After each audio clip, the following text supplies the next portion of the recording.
कोई भी अंग का कट जाना, अधिक अंगों का होना, ऑपरेशन का होना, ये सब मंगल से समझा जा सकता है। तो कहा जाता है कि 100% तो सक्सेस रेट नहीं है। सक्सेस रेट है, ऐसा नहीं है कि अब सक्सेस रेट बहुत ज्यादा हो गया, लेकिन किसका ट्रांसप्लांट सक्सेस होगा कि वो 10-20 साल जिए और किसका नहीं होगा। नमस्कार, रेशम एस्ट्रो में आपका स्वागत है। तो नमस्कार। जय सर, आज हम किस विषय पर चर्चा करने वाले हैं? सुनीता जी, आपको ये जानकर आश्चर्य होगा कि मेडिकल साइंस ने जितनी प्रगति करी है उसी के समकक्ष हम ज्योतिष द्वारा भी पता लगा सकते हैं कि किस व्यक्ति को किस समय कौन सी बीमारी किस अंग में होगी।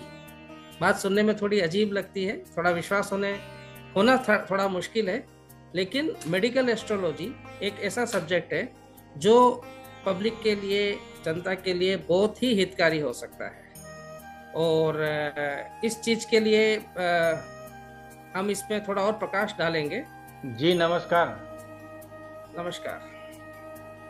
बताएं काबरा जी, क्या चलेगा आज? तो आज सुनीता जी से बात हो रही थी कि हम आज किस विषय पर बात करेंगे, तो मैंने मेंशन किया था कि एक मेडिकल एस्ट्रोलॉजी एक ऐसा सब्जेक्ट है जिसमें पब्लिक को एक बहुत बड़ा फायदा हो सकता है, जहाँ पे वो अग्रिम जानकारी अपनी बीमारी के बारे में या किस अंग में होगी और किस समय होगी ये भी पता लगाया जा सकता है, और उससे संबंधित मंत्रोपचार के द्वारा या जैसे करके उस बीमारी को थोड़ा सबसाइड कर सकते हैं या कुछ हद तक ठीक भी कर सकते हैं। तो ऐसे में आपसे अनुरोध है कि आज इस बारे में थोड़ा सा और प्रकाश डालें और बताएं। जरूर। तो बीमारी कौन सी लेनी है ये आप हमें सिर्फ क्लियर भी किडनी से बहुत लोग परेशान होते हैं, हार्ट। वर्तमान समय में ये बहुत ज्वलंत प्रश्न है, ठीक है ना।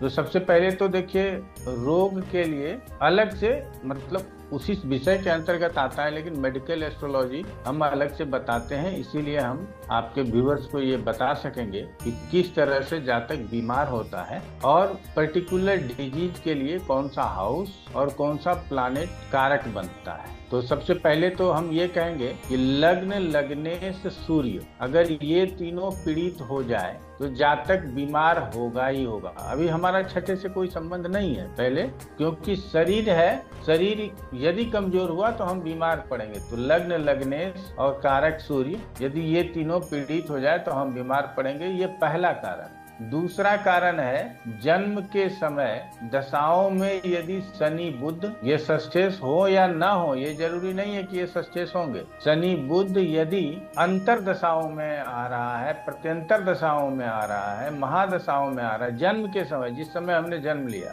तो वहां यदि शनि बुध आ रहा है तो भी हमारे जीवन में रोग जरूर आएगा, ये कहना है। छठे, आठवें, 12वें में बैठे ग्रह यदि अंतर दशा प्रत्यंतर दशा में आएगा जन्म के समय, तो भी हम कह सकते हैं कि जातक को रोग निश्चित रूप से होगा। तो ये तो बात हो गई कि रोग निश्चित रूप से होगा। अब अलग अलग विषयों के लिए अलग अलग रोगों को देखा जा सकता है। अब हम जब अपने क्लास में लोगों को पढ़ाते हैं तो कहते हैं कि सूर्य जीवन दाता है और चंद्रमा पोषण दाता है। तो चंद्रमा बहुत महत्वपूर्ण हो जाता है जब कोई हॉस्पिटलाइज हो गया हो या किसी को बीमारी से बाहर निकालना हो, तो उसके लिए चंद्रमा का ठीक होना बहुत जरूरी है। अगर चंद्रमा ठीक से पोषण नहीं दे पाएगा तो जातक बीमारी से लड़ेगा कैसे, फिर आगे वो जीवन में बढ़ेगा कैसे। इसीलिए चंद्रमा को भी देखना जरूरी है। जब वैसे तो चंद्र, लग्न और लग्न ये दोनों की बात आ जाती है, जैसे लग्न देखते हैं उसी तरह से चंद्रमा भी देखते हैं, ये बात सभी को मालूम है। लेकिन उसके बावजूद भी हम अपने जीवन में किसी भी रोग से ग्रसित हो जाएं तो कितना जल्दी रिकवर करते हैं वो चंद्रमा के ऊपर डिपेंड करता है। यदि चंद्रमा अच्छा है तो हमको पोषण बहुत अच्छा मिलेगा, और पोषण अच्छा मिलेगा तो हमारा स्वास्थ्य सही होगा, स्वास्थ्य अच्छा हो जाएगा। अब आ जाते हैं किडनी। तो पहले कभी सुना करते थे जिला में एक आध आदमी का किडनी खराब हो गया, अभी तो बहुत लेकिन अब चल रहा है जी। अभी क्या है कि पता नहीं हमारा खराब हो गया या किसी का खराब हो जाए, ये कल कोई नहीं जान रहा, लेकिन ज्योतिष एक माध्यम है जहां आपको सचेत किया जा सकता है कि आप किस बीमारी से ग्रसित होंगे। अगर हम किडनी न भी बता सकें तो ये बताने में सक्षम हो जाएंगे कि पेट से संबंधित कोई परेशानी होगी, जिसको कोख का रोग भी ज्योतिष में बोला जाता है। तो हम अगर डायरेक्ट किडनी के ऊपर आ जाएं तो किडनी जो काम करता है वो हमारे मूत्र प्रणाली से जुड़ा हुआ है विषय है। तो चूंकि मूत्र प्रणाली से जुड़ा हुआ विषय है इसीलिए शुक्र आएगा, समझ गए। हम जब मेडिकल को अलग से पढ़ाते हैं तो वहाँ कहते हैं कि जितने भी इंटरनल बॉडी पार्ट हैं सारा मंगल है, क्योंकि सब अगर वो बॉडी पार्ट को आकार है, आकार का मतलब आप लोग समझते हैं, लीवर है, किडनी है, सब आकार में है, ठीक है ना। हमारा हार्ट है, सबका कुछ न कुछ आकार है, साइज है। तो जो भौतिक स्वरूप में अंग उपस्थित है उस सभी अंगों को मंगल से देखते हैं, और फंक्शन जो करता है वो अंग का काम किया है, वो जिस काम के लिए वो अंग हमारे शरीर में है वो काम कर रहा है या नहीं कर रहा है, इसको गुरु से देखा जाता है। ठीक हो गया। अब यहाँ तक तो आप लोग समझ गए कि यहाँ पे गुरु भी आ जाएगा, मंगल भी आ जाएगा, शुक्र भी आ जाएगा। लेकिन मंगल तो सिर्फ अंगों के लिए कारक है, उसके बाद जो कारण बनता है मंगल वो ट्रांसप्लांट के लिए बन जाता है। कोई भी अंग का कट जाना, अधिक अंगों का होना, ऑपरेशन का होना, ये सब मंगल से समझा जा सकता है। तो कहा जाता है कि 100% तो सक्सेस रेट नहीं है। सक्सेस रेट है, ऐसा नहीं है कि अब सक्सेस रेट बहुत ज्यादा हो गया, लेकिन किसका ट्रांसप्लांट सक्सेस होगा कि वो 10-20 साल जिए और किसका नहीं होगा, ये डिपेंड करेगा कि पत्रिका में मंगल कितना अच्छा है। अगर पत्रिका में मंगल मजबूत स्थिति में हो तो उनका ट्रांसप्लांट सक्सेस होता है, ये भी जानने की जरूरत है। तो पहले तो ये जानना जरूरी है कि बीमारी होगी या नहीं होगी। दूसरे में ये जानना जरूरी है कि होगी तो कब होगी, जो दशा बताएगा। तीसरे में ये जानना जरूरी है कि किन अंगों में ये बीमारी हो सकती है। और फिर चौथे में ये जानना जरूरी है कि क्या इसका निवारण हमको मेडिकल में मिलेगा या नहीं मिलेगा। मैं ज्योतिष के संदर्भ में मैं यदि बताना चाहूँ तो मैं ये कहना चाहूँगा कि हम रोग के विषय में बता सकते हैं, उसकी तीव्रता के विषय में बता सकते हैं, उसके लिए यज्ञ अनुष्ठान कर सकते हैं ताकि उसको इस रोग से शांति मिले, लेकिन रियल में ट्रीटमेंट डॉक्टर ही करेगा। इसीलिए ज्योतिष या किसी बाबाओं के चक्कर में ना पड़ के अगर किसी को कोई प्रॉब्लम है तो वो सबसे पहले डॉक्टर के पास जाएं। ठीक है। तो काबरा जी ये तो कारण है और निवारण भी थोड़ा सा बताया आपको। अब व्यक्तिगत रूप से एक पत्रिका जो हम लोग हर दिन प्रयास करते हैं ताकि कोई भी सिद्धांत बताया जब उसको प्रैक्टिकल कराया नहीं तो फिर उसका फायदा क्या। तो वो प्रैक्टिकल के रूप में हम चाहेंगे कि हम सभी अपने व्यूअर्स को दिखा सकें। वैसे तो उदाहरण एक से अधिक होना चाहिए, लेकिन समय का भी अपना सीमा है। कम से कम एक उदाहरण तो हम जरूर दिखाएं लोगों को। तो मैं उदाहरण लेने का प्रयास करता हूं। और मैं इस बीच में अपने व्यूअर्स से ये भी कहना चाहूंगी कि वो अगर इन वीडियोस को अपने और नोन के साथ शेयर करें तो उनको भी एक इतना अच्छा नॉलेज, इतनी अच्छी डेप्थ मिलेगी। जो भी इस विषय में चर्चा ध्यान रखते हैं, इसका नॉलेज रखते हैं, वो अपने नॉलेज को और ज्यादा साफ कर पाएंगे, सिचुएशंस को अच्छी तरह से देख पाएंगे। अगर हमारे और एस्ट्रोलॉजर भाई बहन हैं तो वो अपने क्लाइंट्स की और ज्यादा हेल्प कर पाएंगे, या फिर जो खुद से इन चीजों में, इस विषय में रुचि रखते हैं, वो भी इन चीजों को बेहतर तरीके से समझ पाएंगे। हम बहुत अच्छे अच्छे सब्जेक्ट लेकर आते हैं। तो सर आप आगे बताएं। ये पत्रिका हमने आप लोगों के सामने शेयर किया है। सबसे पहले चाहें तो आप इसका डिटेल नोट कर सकते हैं ताकि आपको भविष्य में सुविधा हो जाए। 15 दिसंबर 1973 11:55 नीमच। तो ये आप लोग नोट कर सकते हैं। अब आगे कुछ बातें हमने नहीं बताई कि पत्रिका में षडाष्टक का होना अच्छा नहीं होता, और एक से यदि अधिक षडाष्टक हो वो भी हमारे बीमारी की ओर संकेत देता है। तो हमने आपको बताया था कि शुक्र कारक होगा, तो आप देख सकते हैं कि शुक्र द्वादश स्थान में चला गया। पहला तो ये हो गया। दूसरा कि हम शनि के साथ षडाष्टक भी देख सकते हैं शुक्र का।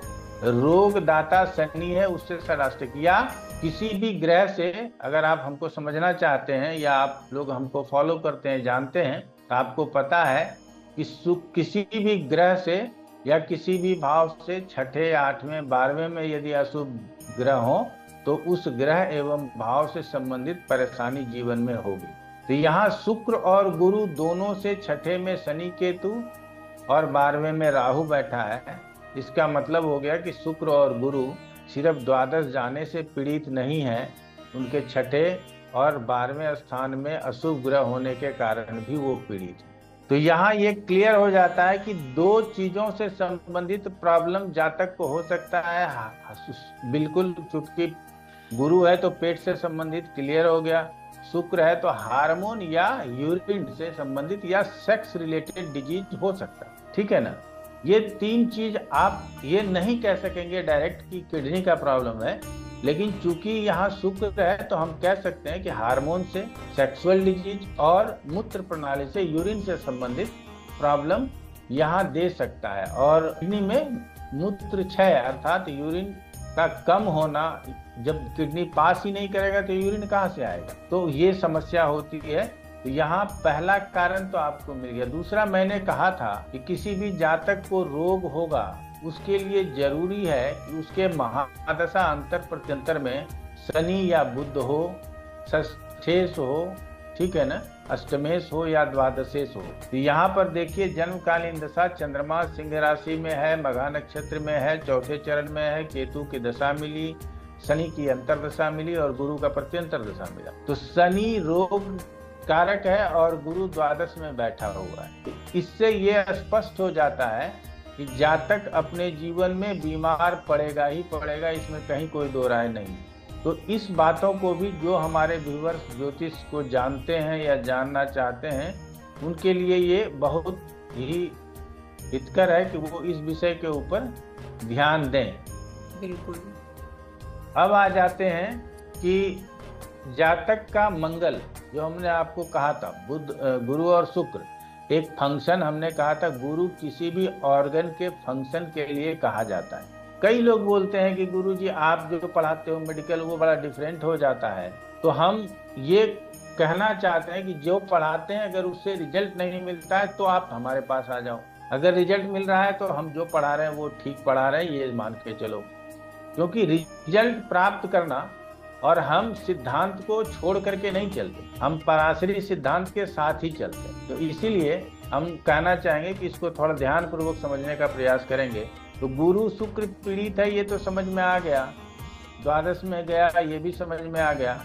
हमने कहा था कि सक्सेस किसका होगा, जिसका मंगल मजबूत होगा। तो इस जातक के पत्रिका में मंगल तीसरे स्थान में स्वराशि का है, मंगल बहुत मजबूत है। और ये आप षडबल में भी देखेंगे मंगल को सबसे ज्यादा बल है और उसके बाद शुक्र को ही सबसे ज्यादा बल है। इसलिए इस जातक के लिए यदि ट्रांसप्लांट होता है, यदि इन्होंने ट्रांसप्लांट करवाया है, जो कि मोटा मोटा समय यदि हम आकलन करेंगे तो वो भी बताने का प्रयास करेंगे आपको, तो इनको ये ट्रांसप्लांट सक्सेस होगा और इनको आगे जीवन मिलेगा। अब अल्पायु कौन होता है, मध्यायु कौन होता है, दीर्घायु कौन होता है, इसके ऊपर कभी वीडियो में चर्चा कर लेंगे। यहाँ पे क्या हम मध्यायु देखते हैं या दीर्घायु देखते हैं, तो हमारे हिसाब से हम जातक को दीर्घायु ही देखते हैं, मध्यायु नहीं देखते, ठीक है ना। तो इसीलिए ट्रांसप्लांट करा लिए हैं, उसके बावजूद भी जीवन अच्छा चलेगा, कोई परेशानी नहीं होगी। क्यों? क्योंकि हमने कहा कि जो मंगल है, जिसके द्वारा हम किसी भी अंग का हटना, आपके शरीर से वो अंग हट गया या एक्स्ट्रा किडनी लगा दिया गया, 2 किडनी आपके पास था, दोनों बेकार है, अगर काट के अलग नहीं किया तो उसके साथ एक अलग से किडनी जोड़ दिया जिससे आपका जीवन चलेगा। तो इसके लिए मंगल ही कारक होता है, और मंगल यदि पत्रिका में अच्छे पोजीशन में हो और मजबूत हो तो सक्सेस अच्छा मिलता है। तो हमको उम्मीद है कि जातक को सक्सेस मिलता होगा। जहाँ तक बात है कि 2001 नवंबर के बाद चंद्रमा में मंगल की दशा चल रही थी जी। तो इन दशाओं में, क्योंकि मंगल की दशा उसके बाद तो फिर 2011 के बाद पूरे मंगल की ही दशा आई, लेकिन चंद्रमा में मंगल की दशा में ट्रांसप्लांट हुआ हो, जो लगभग कहा गया है कि 2001-2 के आसपास ट्रांसप्लांट हुआ है, तो उस समय को यदि हम देखें तो चंद्रमा में मंगल में ट्रांसप्लांट हो सकता है, क्योंकि मंगल छठे भाव को देख रहा है। तो चर्चा करने के दरमियान में मैं भाव बताना आप लोगों को भूल गया। तो यहाँ 5वें से 8वां भाव तक ये 4 भाव है, 5वां, 6ठा, 7वां, 8वां। 8वां क्यों? क्योंकि अंततोगत्वा हमारा यूरिन पास होता है हमारे प्राइवेट पार्ट के द्वारा, तो इसीलिए हम वहां तक देखते हैं, 8वें भाव तक देखते हैं। यहाँ आप देखेंगे तो 5वां भाव राहु केतु एक्सिस शनि के साथ है, छठे भाव के करीब में शनि केतु है और मंगल की दृष्टि है। 7वां भाव में चंद्रमा है बैठा, बहुत अच्छा कहेंगे, लेकिन वो सस्पेस चंद्रमा है, ये अच्छा नहीं है, और शनि से दृष्ट है। इनका 5वां, 6ठा और 7वां तीनों भाव किसी न किसी रूप में पीड़ित होता है। इसकी वजह से ये कहा जा सकता है कि इनको किडनी की परेशानी होगी। पेट की परेशानी तो बहुत आराम से कहा जा सकता है, लेकिन किडनी की परेशानी होगी ये भी कहा जाएगा। दूसरा, D30 चार्ट में अरिष्ट का लग्न, यहाँ यदि आप देख पा रहे हैं तो अरिष्ट के लग्न में चंद्रमा है, इसीलिए चंद्रमा की दशाओं में हम ये उम्मीद करते हैं कि इनको परेशानी हुई होगी और उस परेशानी से फिर ये बाहर निकले होंगे, क्योंकि चंद्रमा है तो केंद्र में, तो इसकी वजह से हमारा कहना है कि चंद्रमा इनके लिए मारक है, मारक स्थिति में है, मारक है ऐसा कहना रोगेश है ये तो कह ही सकते हैं। षष्ठेश चंद्रमा ही है और मंगल की दृष्टि है, इसलिए मैंने कहा कि चंद्रमा में मंगल में इनको परेशानी हुई होगी। आप जितने भी कॉम्बिनेशन हम पत्रिका लगाने से पूर्व बताए थे, उसमें से 70 to 80% कॉम्बिनेशन इस पत्रिका में फिट होता है।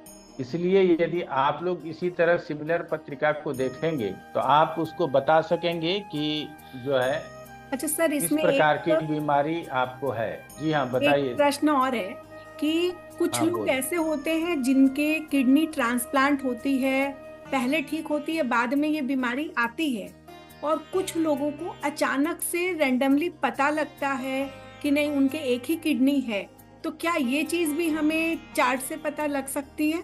हमने कहा हीन अंग या अंगों की वृद्धि होना। अच्छा। हीन अंग का मतलब एक किडनी का कम होना या एक अंगुली नहीं है। किसी को देखेंगे कि ये 4 अंगुली जन्म से ही नहीं है, किसी को यहीं से हथेली बना हुआ है, किसी को एक ही किडनी है, या किसी का हार्ट लेफ्ट नहीं राइट में है। ऐसा डॉक्टर जो बताते हैं उसके लिए एक ही ग्रह जिम्मेवार है, वो है मंगल। तो इसीलिए यहाँ मंगल को समझना ज़्यादा जरूरी है। यदि आप मंगल को समझ पाएंगे तो दोनों चीज़, हीन अंग और अधिक अंग, दोनों को समझ पाएंगे। और कोई प्रश्न यदि इस पत्रिका पे आप लोग करना चाहते हैं तो करें। काबरा जी, बहुत ही सुंदर व्याख्या आपने प्रस्तुत करी। और जो बिकॉज किडनी आज की डेट में एक बहुत ही कॉमन डिजीज हो गई है। किडनी स्टोन भी मेरे ख्याल से इसी तरीके से देखा जाएगा। एक स्टोन तो बहुत इजीली निकल जाता है, लेकिन ट्रांसप्लांट अपने आप में एक बहुत ही बड़ी चीज़ है।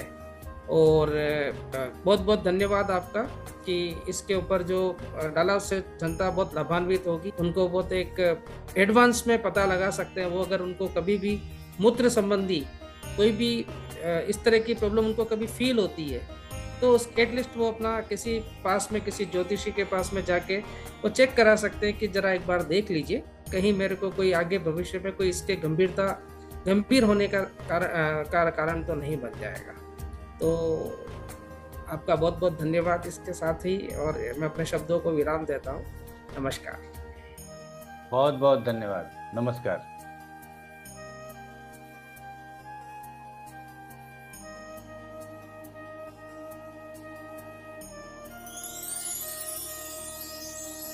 रेशम है ना